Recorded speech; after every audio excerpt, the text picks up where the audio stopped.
الصلاة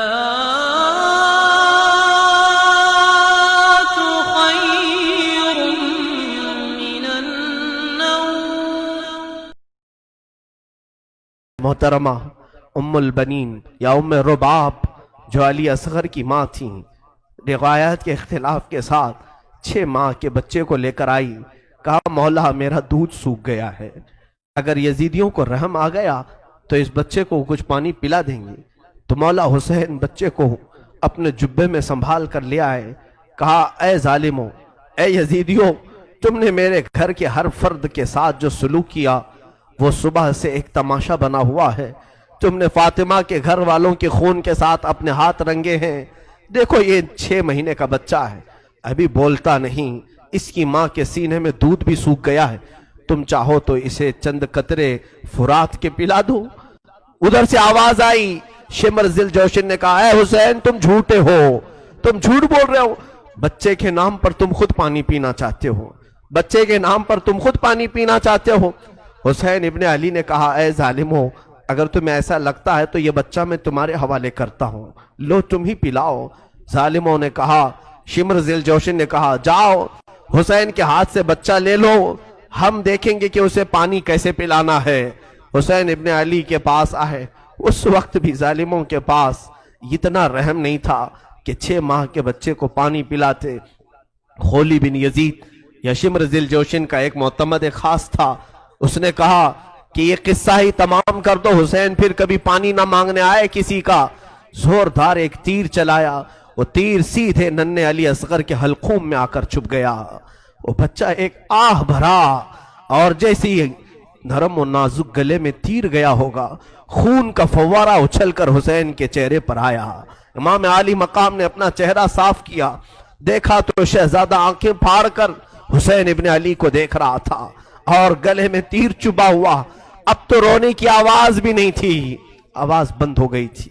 حسین ابن علی نے تیر نکالا اور بارگاہ مولا میں رب ذوالجلال کے حضور آگے بڑھایا، کہا اے رب ذوالجلال، تیرے نبی کے دین کے لیے میری اس قربانی کو بھی قبول فرما لے، اس بچے کو اپنے دربار میں قبولیت کا مقام دے دے۔ اس بچے کو سسکیاں لیتے ہوئے حسین نے جب دیکھا ہوگا، کیا کیفیت ہو سکتی ہے، وہ فاطمہ کے لاڈلے تھے، ان بچوں کو پوری دنیا کی امامت کرنا تھا، وہ بچے جب حسین کی گود میں دم توڑ رہے تھے ان کی کیفیت کیا رہی ہوگی۔ جب خیمے کے قریب پہنچے تو علی اصغر کی ماں زوجہ حسین پوچھتی ہے کیا بچہ پانی پی چکا؟ بہت دیر سے رونے کی آواز نہیں آ رہی ہے، خاموش ہے بچہ، کیا انہوں نے پانی دے دیا؟ خدا ان کا بھلا کرے۔ حسین ابن علی نے کہا ام البنین، ام لیلا، تمہارا بچہ اب کبھی نہیں روئے گا، تمہارا بچہ اب کبھی تم سے پانی نہیں مانگے گا، انہوں نے ایسا پانی پلایا ہے کہ تمہارا بچہ اب کبھی تم سے دودھ بھی نہیں پوچھے گا۔ اور چہرے سے چادر ہٹائی تو دیکھا کہ خون میں لت پت بچہ تھا۔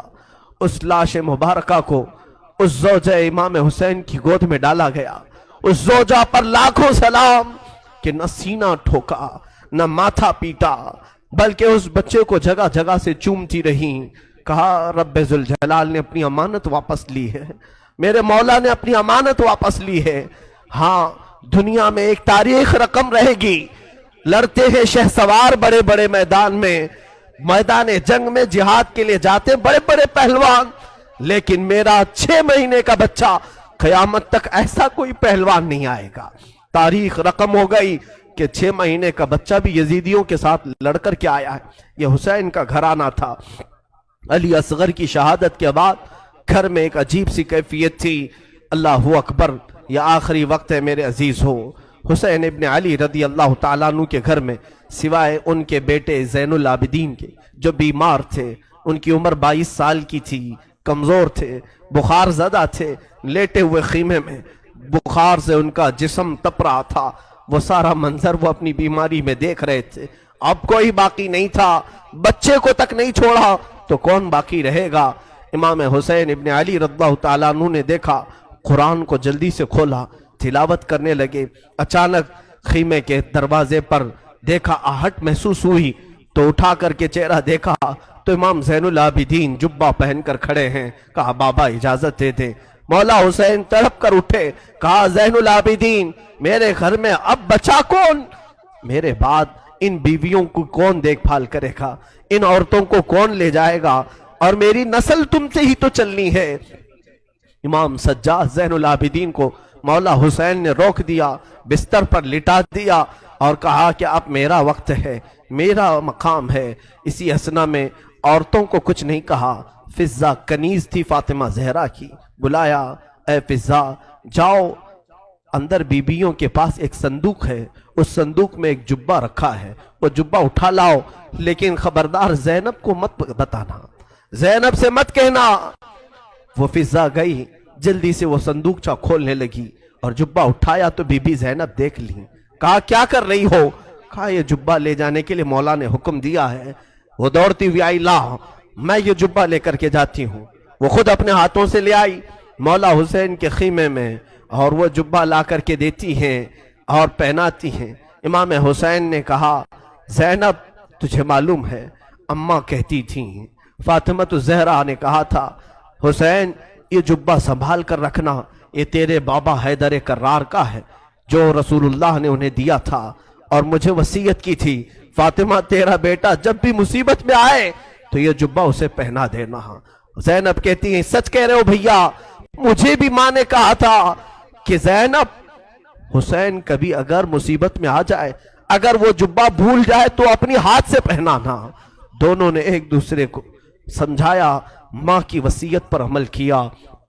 وہ کیسا منظر تھا جب حسین دولہا کی شکل اختیار کر گئے تھے، رسول اللہ صلی اللہ علیہ وسلم کا امامہ پہنا ہوا ہے اور جبہ مبارکہ حیدر کرار کا جو رسول کا عطا کیا ہوا ہے، جعفر طیار کا پٹا باندھا، اور امیر حمزہ رضی اللہ تعالیٰ عنہ کی تبرکات آپ کے ساتھ تھے، تلوار حیدر کرار کی ذوالفقار آپ کے ہاتھ میں تھی۔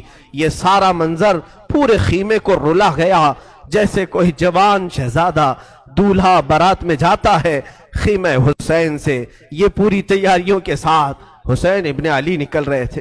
مجھے وہ منظر یاد کر کے بڑا دکھ ہوتا ہے۔ آج ہم اپنے حجرے سے کبھی نکلتے ہیں تو پھر یاد آتی ہے حسین تو خیمہ گاہ سے نکلے تھے قتل گاہ کی طرف، آج تو ہم امن کے لیے باہر نکلتے ہیں تو سج سنور کر کے نکلتے ہیں، وہ بارگاہ مولا میں نکل رہے تھے۔ اسی اسنا میں حسین ابن علی رضی اللہ تعالیٰ عنہ کرم اللہ وجہہ الکریم باہر جانے کی تیاری میں ہیں۔ بیویوں کی ایک آہ نکلی، بی بی زینب نے کہا اور بی بی سکینہ نے کہا، سارے گھر کی عورتوں نے کہا بابا بھیا آپ کس کے حوالے ہمیں چھوڑ جا رہے ہیں؟ حسین ابن علی نے پیچھے عورتوں کی طرف دیکھا، کہا میں تمہیں اللہ اور اس کے رسول کے حوالے کر جا رہا ہوں، سب خاموش ہو جاؤ، میرے بعد کوئی نوحہ نہیں کرنا، میرے بعد کوئی ماتم نہیں کرنا۔ اس کے بعد صبر کی تلقین کی، اور پھر آخری وصیت یہ تھی خاندان نبوت کی بچیاں کبھی بے آبرو نہیں ہوتی، بے حجاب نہیں ہوتی، کسی کا پردہ ہٹنے نہ پائے، کسی کا حجاب سرکنے نہ پائے۔ ساری بیویوں نے سلام کیا، مولا حسین نکل کر اپنے گھوڑے ذوالجناح پر آئے۔ یہ بڑا عزیز گھوڑا تھا، حسین ابن علی کا بڑا وفادار گھوڑا ہے۔ ذوالجناح کو بھی ہم سلام پیش کرتے ہیں کہ حسین کی سواری پوری زندگی بھر وہ لے کر گھومتا رہا۔ ذوالجناح حسین ابن علی کی پیاس کی وجہ سے جب اسے پانی ملتا تو کبھی پیا نہیں کرتا تھا۔ یہ روایات بتاتی ہیں حسین ابن علی کے بعد اس گھوڑے نے کبھی پانی نہیں پیا، زندہ تو رہا لیکن کبھی پانی کو منہ تک نہیں لگاتا تھا۔ وہ ذوالجناح سوار جس کو تیار کر کے خیمے کے باہر کھڑا کیا گیا ہے، مولا حسین جیسی گھوڑے پر بیٹھے، بیویوں کی ایک الوداعی آواز آئی، کہ حسین جاؤ خدا تمہارا بھلا کرے، اللہ تمہارا محافظ ہے۔ گھوڑے کو ایڑ لگائی مگر گھوڑا آگے نہیں بڑھتا تھا، گھوڑا آگے نہیں جاتا تھا۔ ذوالجناح کو مولا حسین نے کہا اے ذوالجناح تو نے کبھی میری نافرمانی نہیں کی، آج تک تو نے میری کبھی حکمہ دولی نہیں کی۔ تو گھوڑے کو پھر ایڑ لگائی اور اس کے کان پکڑ کر کے کھینچا، وقت بہت کم ہے حسین کے پاس، چل آگے بڑھ، چل آگے بڑھ، آج تو اپنے جوہر دکھا۔ مولا حسین پکارتے رہے، گھوڑا آگے نہیں بڑھتا رہا اور گھوڑا جھک کر کے اشارے سے پیروں کی طرف دکھا رہا تھا۔ حسین ابن علی اتر کر کے دیکھتے ہیں بی بی سکینہ سامنے دونوں گھوڑے کے پیر پکڑ کر بیٹھی اور ذوالجناح سے کہتی ہے اے ذوالجناح کیا تو بابا کو آخری بار لے جا رہا ہے؟ کیا اب تو آخری بار لے جا رہا ہے؟